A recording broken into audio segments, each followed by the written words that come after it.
Good afternoon. My name is John Monclame, the Executive Director of Carson Incorporated of the House. Thank you for having me here this afternoon. The House has been providing services and housing to runaway and homeless youth ages 13 to 24 in Mesa County since 2012. We are also happy members of CONET. Shortly after opening our first shelter in 2012, we started our Wildly Integrated Mental Health Program, or WIMP. This afternoon, I would like to share with you 2 lessons we have learned over the past 7 years. Before I share these lessons, let me provide a brief description of WIMP.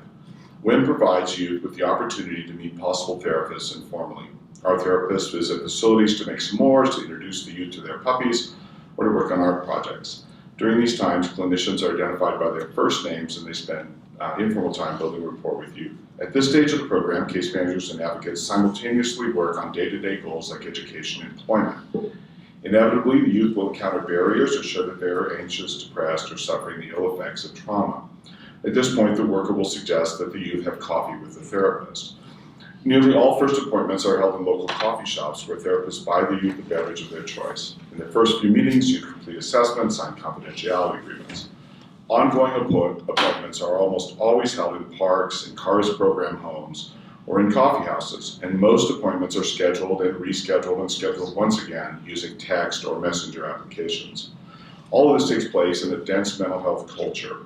Therapists meet regularly with caseworkers for case coordination, and CARS provides all staff with the opportunity to discuss case concerns with the psychologist directly. CARS also provides all employees with access to bi-weekly processing group where they can talk about their own the effects of the trauma on their lives, and supports employees who are seeking behavioral health services. That's a quick summary of our efforts. The first lesson that we've learned that I'd like to share with you today is that delivering behavioral health services to the most vulnerable among us is possible. 70 to 80% of the youth in our housing programs are voluntarily enrolled in mental health services, and 30% of the youth who are without homes in our street-based programs are again voluntarily engaged in behavioral health treatment. In addition, our youth have consistently shown statistically significant reductions in depression and anxiety when comparing their entrance scores on valid and reliable measures to their scores at program entrance 6 months in a year. Behind these numbers are Colorado youth struggling to get better. These are the words of one youth, NW, who received WIMP services for several years. I've been with CARS since my parents kicked me out in January of 2016. It's been a long and bumpy ride. Immediately after leaving, I became extremely depressed and wouldn't move from my blanket nest on the floor of the house for days at a time. Then, when I moved into a longer-term program, this sort of depressive behavior continued, and I lived for the next 2.5 years basically as a hermit. Things would get better for a while, and then so much worse. Eventually, though, after lots of setbacks and false starts, I managed to break free of the depressive cycle. I managed to get my head clear enough that I decided to move on and go to college. I went from being a totally lost and suicidal kid who believed she had no future to someone that's actually moving on and making a life for herself. Today, NW is attending university and thriving. In short, our experience tells us that when the stigma of treatment is ameliorated by coffee house visits, when youth have a chance to connect with professionals on their own turf, and then when they are presented with ongoing support from caseworkers and advocates who are enthusiastic about mental health treatment, youth can and will seek the treatment they need to get better. The second lesson I'd like to share is much less encouraging. As someone who has worked along therapists, agency heads, and insurers to create and maintain WIMP, my experience has been that while individuals are supportive of these sorts of efforts and innovations, the behavioral health system we have created leans away from innovative programming that meets the needs of the marginalized. Over the past 7 years, we've had to jump through all manner of hoops to keep this program up and running. We've provided unpaid interns with gas cards. We've subsidized the salary of licensed clinicians. We've begged our friends and family members for favors. We provided stipends to clinicians so they can meet with caseworkers. We paid for coffees, for missed appointments, for cell phones, and for program evaluation. All of this has cost us a small fortune. We have spent hundreds of thousands of non-Medicaid dollars from small foundations and donors to keep WIMP afloat. In short, I would simply say to you that the resources for innovative care dedicated for the most vulnerable among us are gathered from the willing, the compassionate, and the sympathetic, and once gathered, these resources are nearly always under threat. If I could ask you for one thing today, I would ask you for this. Please, for the sake of every marginalized youth in our community, for the sake of every child with a frighteningly high collection of adverse childhood experiences, and for the sake of youth who are struggling with depression, anxiety, post-traumatic stress, and a host of other challenges, Please help us create a behavioral health system that invites rather than resists, reducing barriers for the marginalized. More specifically, could we please create a system that covers the cost for engaging those who are culturally isolated from the current system? Secondly, my hope is that we could provide funding for removing barriers such as stigma and the confines of traditional scheduling.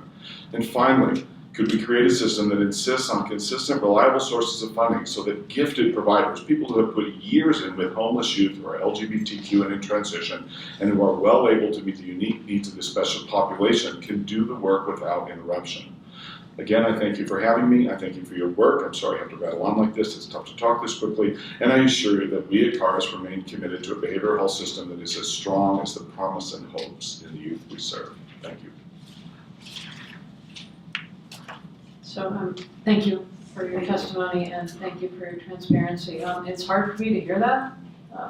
It's hard to say it. If you had to pick 3 things that we could fix in Medicaid and pay for, what would those be? The first thing I would do is I would make sure that when we develop these gifted clinicians, psychologists, that we can pay them for the work at a reasonably market rate. We can't replicate systems like this by expecting everyone to be a saint. I think that's the issue. Do you know we've never had a single person come to the Western Slope to look at this program? The reason for that is that it's too tentative. It's too strung together. So we need to create the funding infrastructure that gifted clinicians can serve these kids. Secondly, removing barriers, getting people out of traditional scheduling, meeting them in off-site. It's costing us a lot of money. Cost for the coffee, cost for the transportation. The kids have very high rates of, they miss the high rates of appointment. So we need to be able to create funding mechanisms for those sorts of things if we want systems like this to be replicated. We basically are dependent on therapists' goodwill to have their fees between the transportation. So that's the other thing I would say. And then I think we just have to accept that people are not going to engage. The people that are this vulnerable and this marginalized are not going to engage in treatment out of phone book. They're just not going to do it. We have to build a bridge to the treatment. And what we found is 80% engagement rates for housed homeless youth is an unbelievable number. That is an unbelievable number. But it takes a fair amount of funding and effort to get that there. So in general, my general just experience is that the Medicaid is a sort of a nugget of resource, but that for the marginalized, there's a lot that has to be packed around that, and the only path that we can see to that is non-standard. And because of that, we can't replicate, we can't grow aggressively, and we're always back to square zero. We've been back to square zero 6 times on this program. Thank you.